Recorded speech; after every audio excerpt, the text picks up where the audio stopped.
Thank you. Dirt Road Radio. Tremendous, guys. What's the sound like in an art gallery? You guys happy with this? It's very echoey. I'm sorry? A lot of tile. Oh, there's some tile.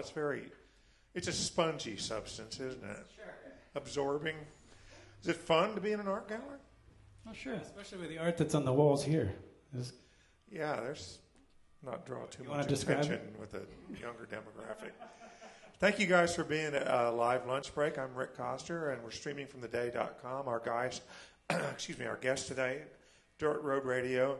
Everybody here seems to be enjoying the savories from Kelly, who's on the other side. Of course, she's from Parade Pizza or Parade Cafe. We're not quite sure what she's going to name it yet. Feel free to share your opinion when you leave, but it's good stuff. Our sound guy and director, Pete Wappy, over there inhaled. What'd you eat today, Pete? Turkey croissant. Turkey croissant. Did you hear his pronunciation of that? It's right on. All right, so we have alluded to, for 4 years now, the album. You have been joking about it, so I don't feel bad about bringing it up. It's ready, right? It is. Tell us about it. So we recorded the basic tracks years and years ago. And in the time it took to finish it, we've had several changes. A lot of personnel changes. Several delays. And it's completely done now. We've been working on the artwork with Ben Parent, and we've got a name for it. We've got a cover design. We're all ready to go. We just have to get it copied and pressed and then get it out. Can you share the name of it? Or would you rather not? It's going to be a Shadow of a Dream. It's one of the lines from one of the songs. All right. Excellent. And did you have to re-record everything since there has been personnel changes? No, we haven't re-recorded any of the basic tracks. So I'm just kidding. You do have a lot of this guys are new since the last time y'all were here, but they're all old, but they're new to us. What a great group of musicians. So, you guys like being in this band? Oh, yeah. Yeah? That's a good thing. I love the way y'all, in Americana music, in a lot of music, harmonies are very integral to the.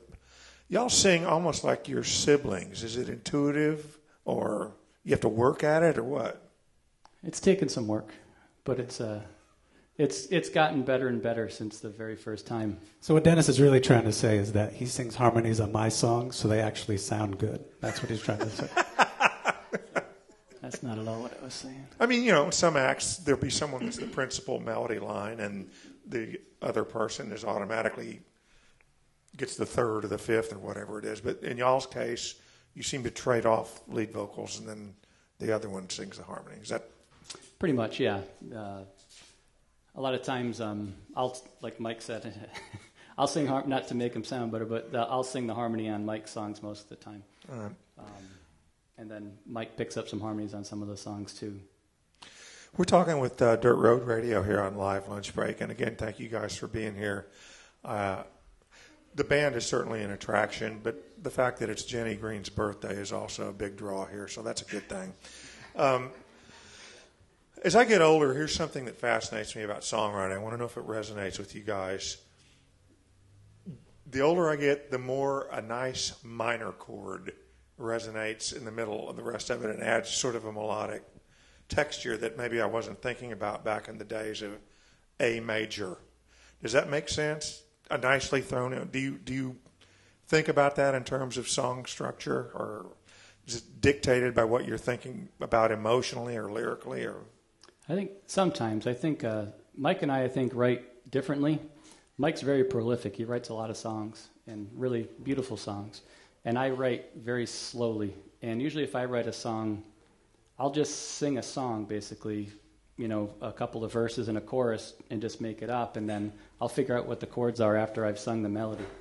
I think Mike takes the same approach. He takes a different approach, I think, when he'll sit down with a guitar and write a song. And I think it depends on the subject matter that you're writing about.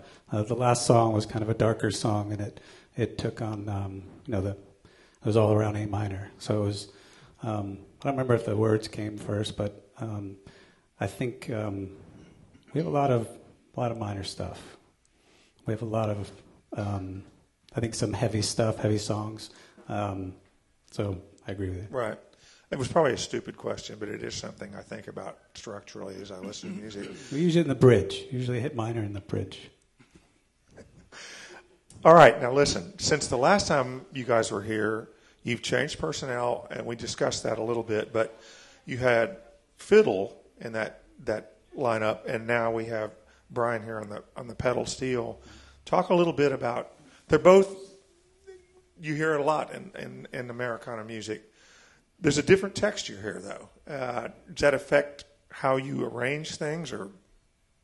A little bit. Most of the songs that we play now, we've had written for quite a while, and so Brian was able to come in and really pick up those melody lines and push the songs forward when he's able to play and play the.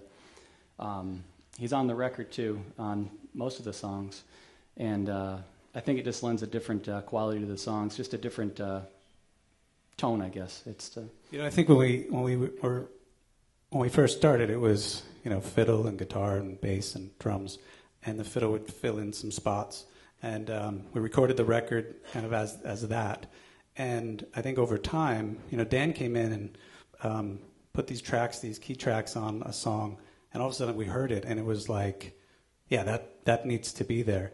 And Brian, we want to play with Brian for a while, and those textures that when you first start putting these songs together, you're not really thinking about, but you bring the guys who know how to make that sound, Right. and they just find a way to take your song from here to here. And they're super easy to deal with. So when the song was done, Dan came in one day and he's like, "What do you want me to do?" And I just sing a melody and he'd just do it. And It was super easy, and he knocked it out quick. And same thing with Brian. He came over in a couple of days and we put his tracks down over what we had done, and you can take the two of them and pan them on each side, and it just fills out a really cool stereo field on the album. Talking about Dan and Brian here, the keyboard and pedal steel component. And one more thing is this is the percolating rhythm section that master cylinders, and I love the way that Jim and Trevor lock in together. Had you guys actually been in a rhythm section together before? No. They do have like a second degree of separation from other bands, though. Yeah. Well, you can say that in this musical community, there's not much a degree of, but you guys do sound tremendous together, and all of us are sad that you hate each other. Oh, wait, did I just say that? I'm just kidding. So anyway, thank you again for being here. It's not near as humid in here as it is outside. Get something to eat and enjoy, please, the second set from Dirt Road Radio.